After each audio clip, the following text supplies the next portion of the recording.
Hello there! Welcome back to another episode of Star Wars in the Galaxy, watching all the Star Wars we can get our hands on. I'm Eli. I'm Jacob. This is episode 81. But most importantly, this is the final episode of season 10 of Star Wars in a Galaxy. Maybe technically you can say next episode is our last one, but I'm considering next episode is like an episode in between seasons. But what are we doing today, Jacob? Today, we are having a retrospective, a look back, a summarization of Season 7 of The Clone Wars. Indeed. Season 7 and Revenge of the Sith, we got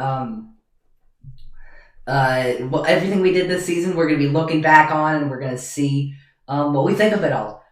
So, do you want to just jump into it, Jacob? Yeah, absolutely. So the first thing we usually talk about is our overall thoughts.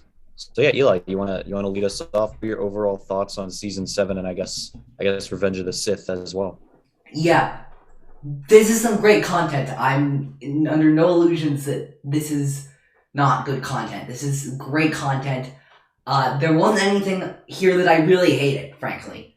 Starting with Crystal Crisis, going Crystal Crisis, Martez Sisters, Bad Batch, Siege, Revenge. I mean, that's a really solid package. I mean, they are some of the darkest pieces of Star Wars media, which is not something I usually gravitate towards. I usually gravitate towards the more playful, more silly stuff. You know me. I like the stuff that like a little bit more upbeat. Yeah, I like the Clone Wars writers on drugs more than the Clone Wars writers on alcohol. We can call them.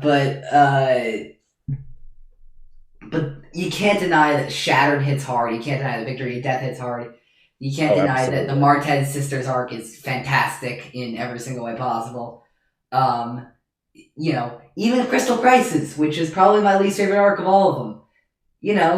It was fun seeing what could have been. Absolutely. Sorry, one more thing. Revenge of the Sith is a masterpiece. Like, I know, there have been so many people on the internet who've oh, Revenge of the Sith is the best piece of media ever made, outpassing the Mona Lisa and all that kind of stuff. No, I don't think that. But, it really is very good. This season of In a Galaxy, if nothing else, has got me to appreciate Revenge of the Sith a hell of a lot more. It's not going to move up my rankings, but I really see how it fits into the pause, everyone.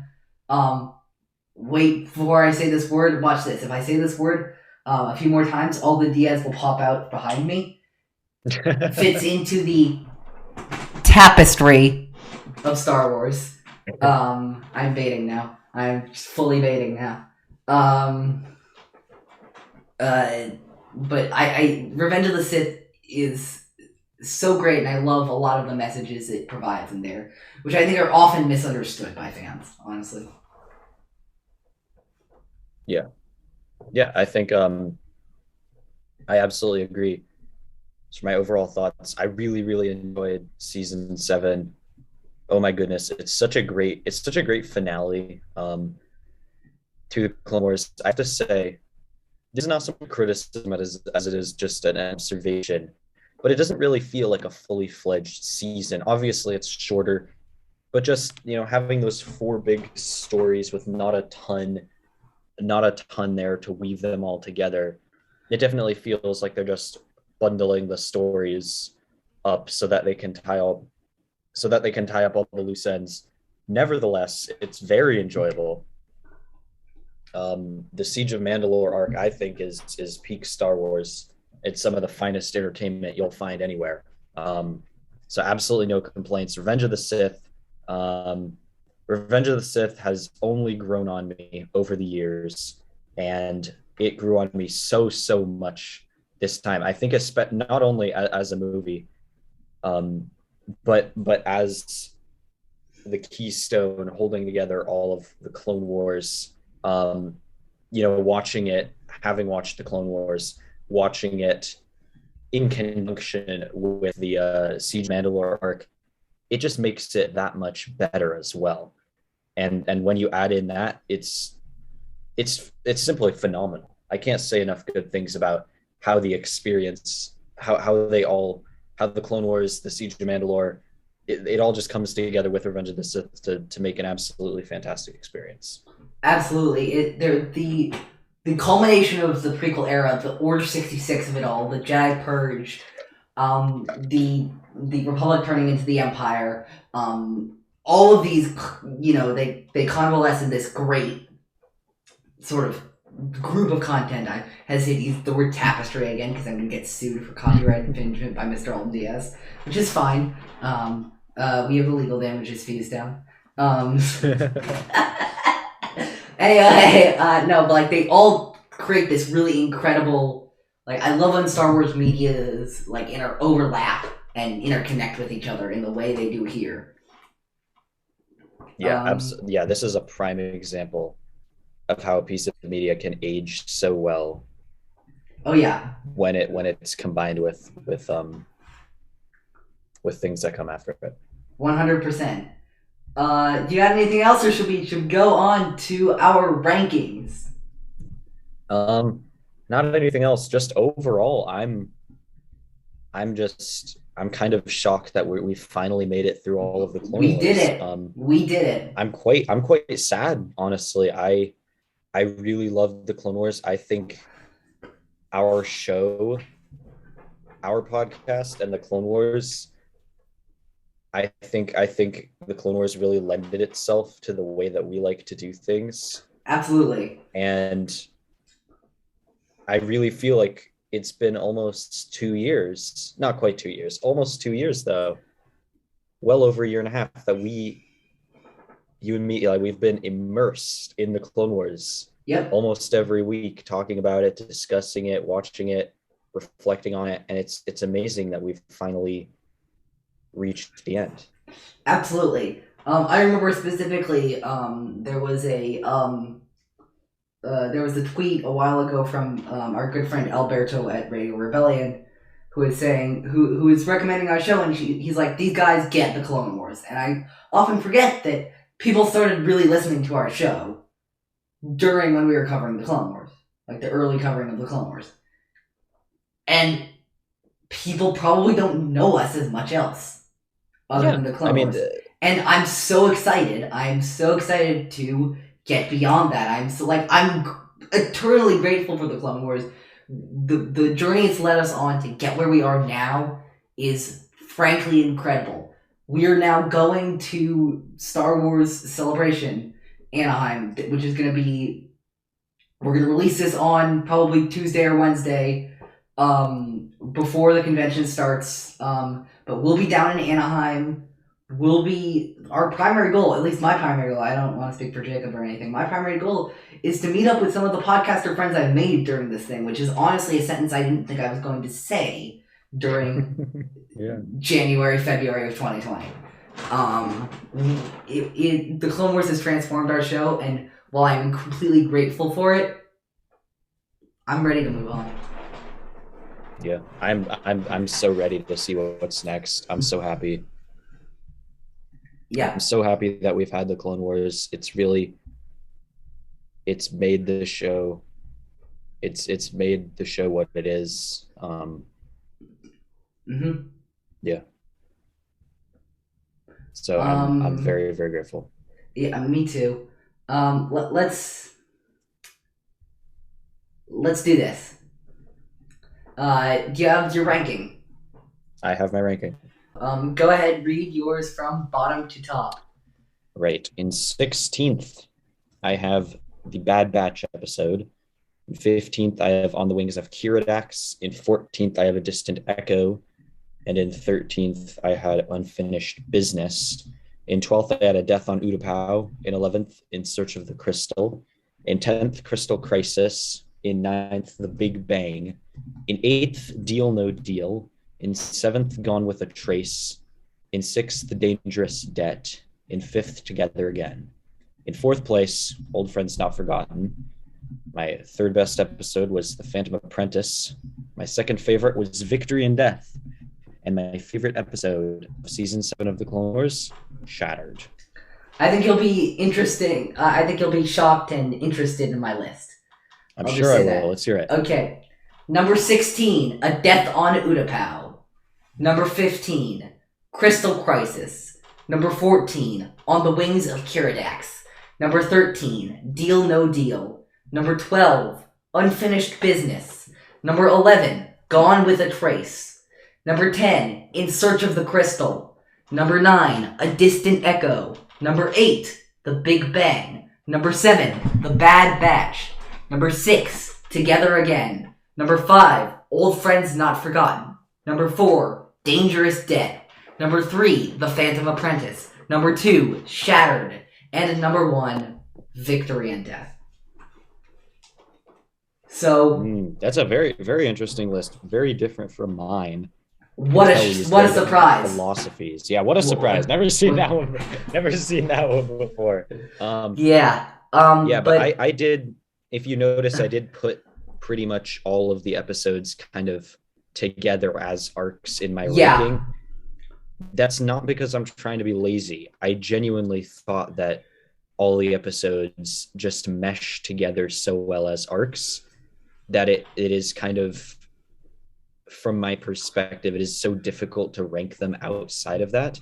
I get that. That I'm just kind of, saying, okay, this is the best arc, and these are the best episodes within that arc. Yeah. That being said, I still do think that any episode from the Siege of Mandalore arc for me is better than the rest of the episodes. Any episode from maybe it's not as true for the rest, but at least for Siege of Mandalore, all 4 of those episodes are so far clear of anything else in this season that it's not like I'm making it into a tier list or anything. It's just how it shook out. Yeah. Just disclaimer. There are a couple of things I'd love to talk about. First one that we have similar. Our top 3 are identical. I mean, like, not in order, but like our top 3 are Shattered, Victory and Death, and Phantom Apprentice. The order that we have them in is a little shuffled. We both have Phantom at 3, and then you have Victory and Death at 2, and Shattered at 1, and I have Shattered at 2, and Victory and Death at 1. I know a lot of people. Very similar. I know a lot of people will be shocked by both of our lists because I know that the Phantom Apprentice is a really popular episode and many people's number 1s. It's a fantastic episode. It's a fantastic episode, and I have nothing against it. But it's not order. It's not Order 66, and it's not Victory and Death for me. Yeah, that's my. There are so many seasons of the Clone Wars where the Phantom Apprentice could take the number 1 spot, but it's just because. It's because the other 2 exist. The other 2 existing. Yeah. So, yeah. But yeah, it's a tremendous episode. Yeah, I love the Phantom Apprentice. I love all 4 of those episodes. I will say, I think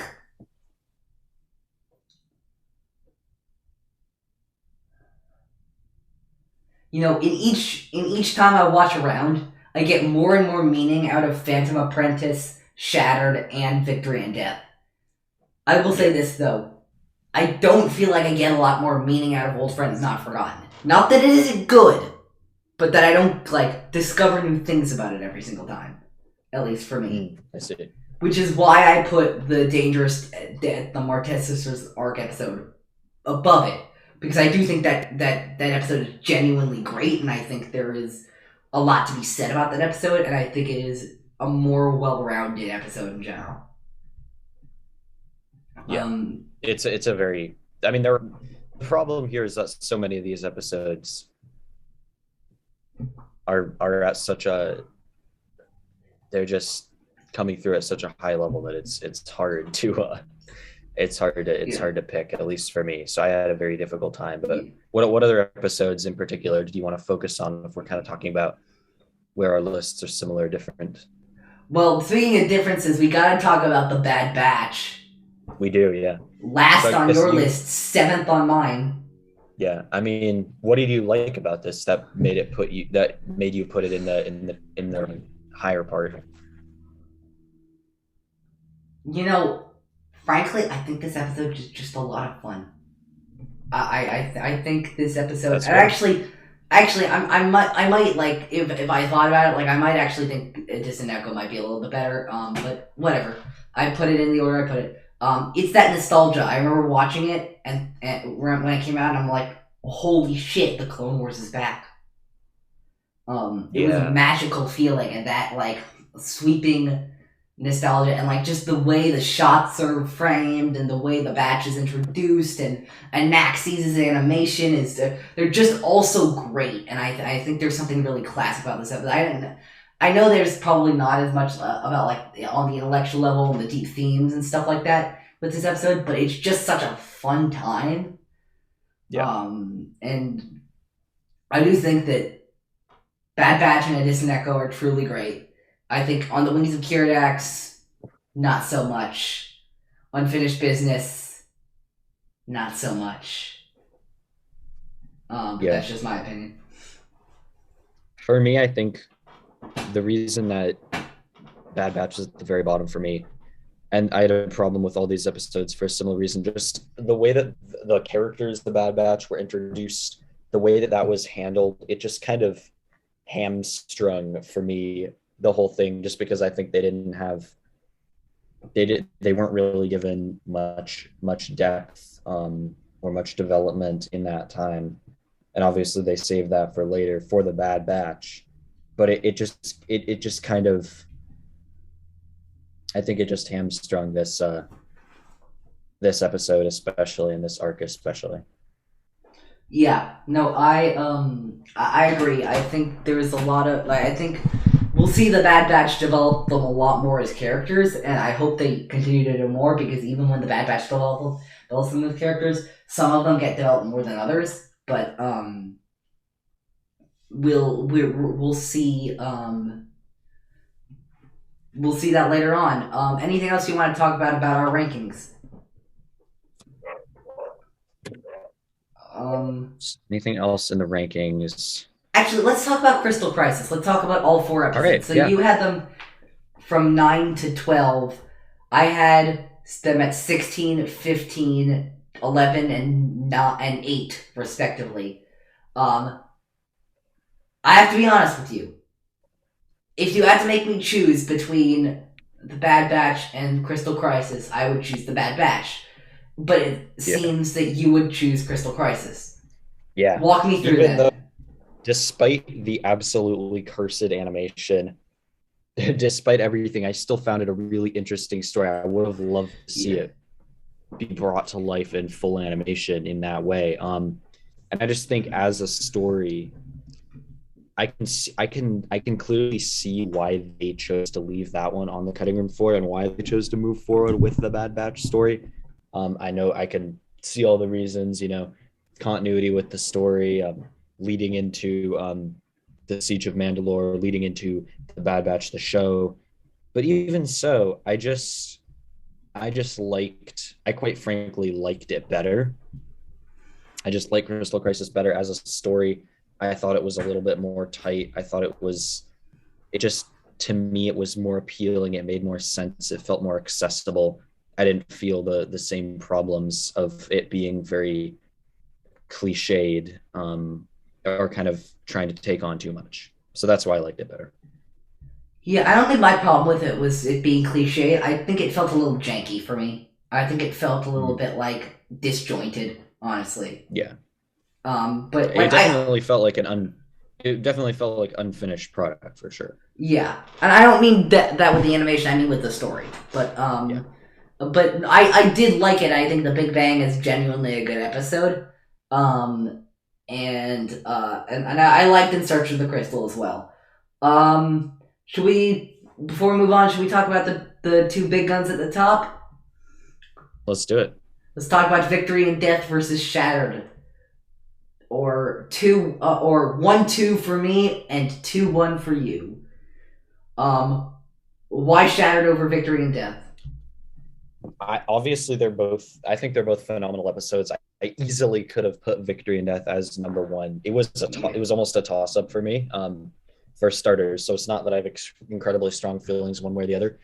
I just think that in Shattered, just the way that they do Order 66, the space emotionally that they provide for Ahsoka and Rex, to have that conversation, and everything that happens with them, especially just the suspense and the way that they handle the lead up to Order 66. I think it's just so amazingly, incredibly, outstandingly done. And I think that gives it a slight edge. But Victory and Death obviously is a absolutely phenomenal episode as well. Victory and Death, at least for me, and the reason why I put it at number one, I mean, it's unmistakably grim. Don't get me wrong, it's unmistakably grim. But I'm a sucker for under all that darkness. There's just that spark of hope. There's just that little spark of hope. I that gets me. I love that. And y'all have heard me rant on Twitter, on this show, on other shows about the helmet in the fucking snow, and I will do that rant until I die because that shot is incredible. Like, that shot blows my mind every time I think about it. I am still like it has been a little over 2 years since we first saw that shot, and I'm still not recovered from seeing that shot. Like, it is. I mean, that is absolutely incredible. You're right. It is absolutely mind breaking shot for me, and I just have so much love for that episode. I also think the Y-wing landing sequence is extremely fun, and it's very much like a Rex and Ahsoka are falling down from like the structure overhead of the Star Destroyer that they once do in this tiny little Y-wing. So much symbolism great there, and it's just awesome. We already kind of covered our best episode. It is kind of the perfect send off for the Clone Wars. It's the perfect. We already kind of covered our best episode, being Victory and Death, and being Shattered for you. What's your favorite moment from Revenge of the Sith? Oh my goodness, my favorite moment from Revenge of the Sith. There are so many fantastic moments in the movie. It's hard to choose. But I think ultimately, I would have to go with Obi-Wan defeating Anakin and delivering his little speech. You were my brother, Anakin. I loved you. Said that you would destroy the Sith. Everything that happens there, and just watching Anakin's agony, and just knowing everything that sets up, and just in that moment, being able to think through everything that has happened in the Clone Wars throughout Obi-Wan and Anakin's relationship in the previous movies, and everything that is still to happen with Obi-Wan and Vader and Luke, and all the way their destinies are intertwined. It just hits so hard. It just hits so hard. Absolutely. That ending speech is just so great. The ending speech is just so great. Mine would have to be the just this one sentence by Palpatine. I mean, the whole scene surrounding it, but this sentence defines it.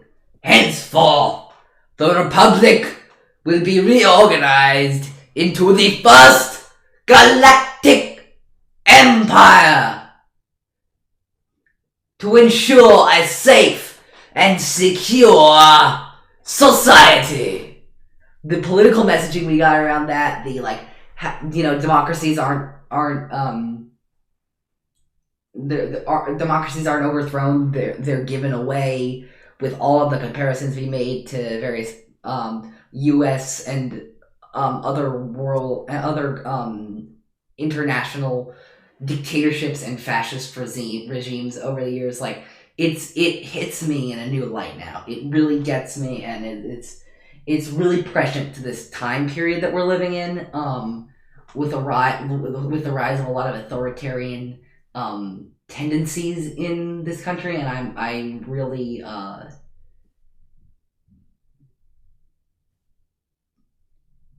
really do love that scene, and I think it's executed extremely well as well. Yeah. That's an absolutely great option. Best characters? Well, first we need to do worst. Oh. Worst episode. Mine was a Death on Utapau, which I didn't really talk about, which was which frankly, like I know you love the peeling back the layers thing, but I think that episode did the peeling back the layers a little too slowly for my taste. I'll just say that, and let's get to the best characters. Yeah. Best character. Who do you got? Actually, no. Wait. Sorry. Let's do worst moment from Revenge of the Sith. Well, moment from Revenge of the Sith can you not stand? I can't even pick a worst moment. Honestly, I think there was nothing in this movie this time around that I really disliked. Honestly, so yeah, I don't. I really have nothing. Mine would probably be that one scene with Obi-Wan and Yoda and Mace Windu in the LAAT carrier. Is he not the chosen one? Is he not to destroy the Sith and bring balance to the Force? So the prophecy says. A prophecy. Misread may have been. Do nothing, and just let the plot move forward, we will. Act like shit to him. We still will. Does nothing. Nothing. This scene does. Anyway. Yeah. It's a bit superfluous. It's a bit superfluous in my eyes. But that's just me. Who's your best character from these medias? So I mean, best characters. I like to kind of choose some side characters. So in terms of the Clone Wars, Eli, you're gonna hate me for this, but I love Maul. I thought Maul was great. He played the role perfectly. I'm sorry, he played the role perfectly. Rex, I loved Rex in this, especially in the Siege of Mandalore arc. I love kind of us being able to see him reflect a little bit more on his life.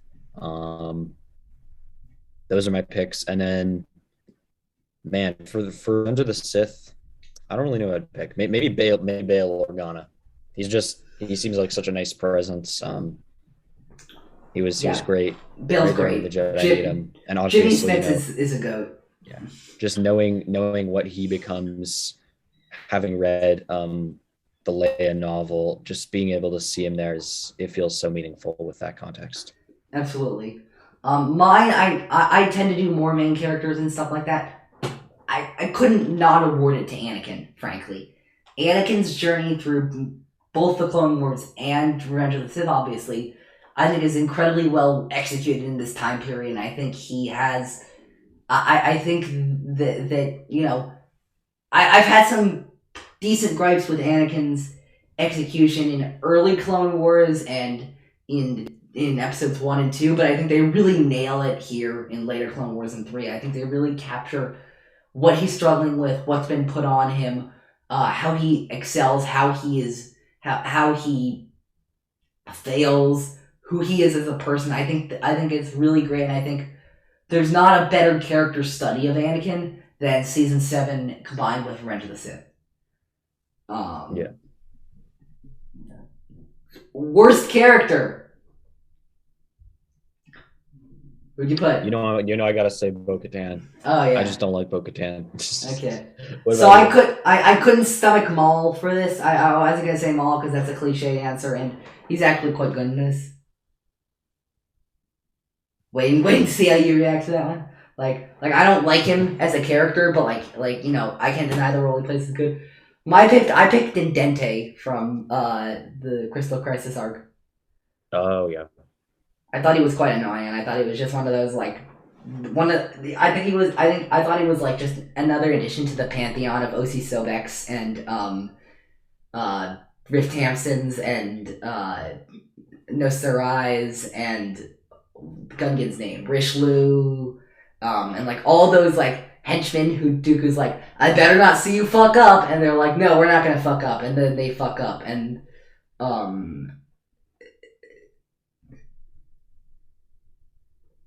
yeah, and then they inevitably fuck up, and they're like, oh no, what do I do? And Dooku's like, I fucking told you. That's kind of what we get, yeah. Yeah. Let's see. Do you want to just go coolest new thing you noticed from the rewatch? What do you got for this one? coolest thing I noticed during the rewatch, how closely tied, how closely synced up the Siege of Mandalore was with Revenge of the Sith. The way we actually got dialogue and shots from Revenge of the Sith recreated. I thought that was such a cool touch. I really liked that. Yeah, I'm grateful for the Dork Side of the Force article written by our good friend Megdal that we used. It was really fun, like doing the interweaving, seeing the connections more closely with each other. Mine was the political messaging of Sith. I forgot how deeply political of a movie that is. Like that is the most political Star Wars movie of all of them, and I really appreciated how they weaved that so seamlessly into the main plot of their story. And finally, favorite planet. What do you got? My favorite planet would have to be Mandalore. It was absolutely gorgeous in the Siege of Mandalore. I love the side we saw of it. There were so many different cool scenes, so many different great locations that they used with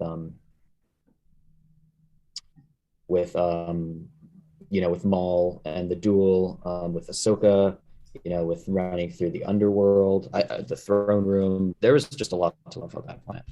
Yeah, absolutely. Mandalore's great. I chose another planet from the Clone Wars Season 7. I chose Skako Minor.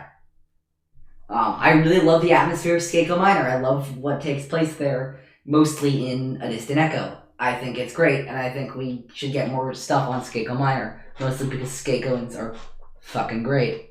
Love me some Skakoans. In the meantime, though, thank you for listening to Season 10 of Star Wars in a Galaxy. We're so excited to bring you Season 11, which is going to be the Bad Batch. And in the meantime, follow us on Twitter at InAGalaxyPod, Instagram at Star Wars in a Galaxy. Listen to us on Apple Podcasts, Spotify, Google Podcasts, wherever you listen to your podcasts. We'll be there. If we're not, email us at swinagalaxy@gmail.com. Leave us a 5-star rating and review if you can on Apple Podcasts and Spotify. It really does help our visibility. And in the meantime, may the Force be with you always.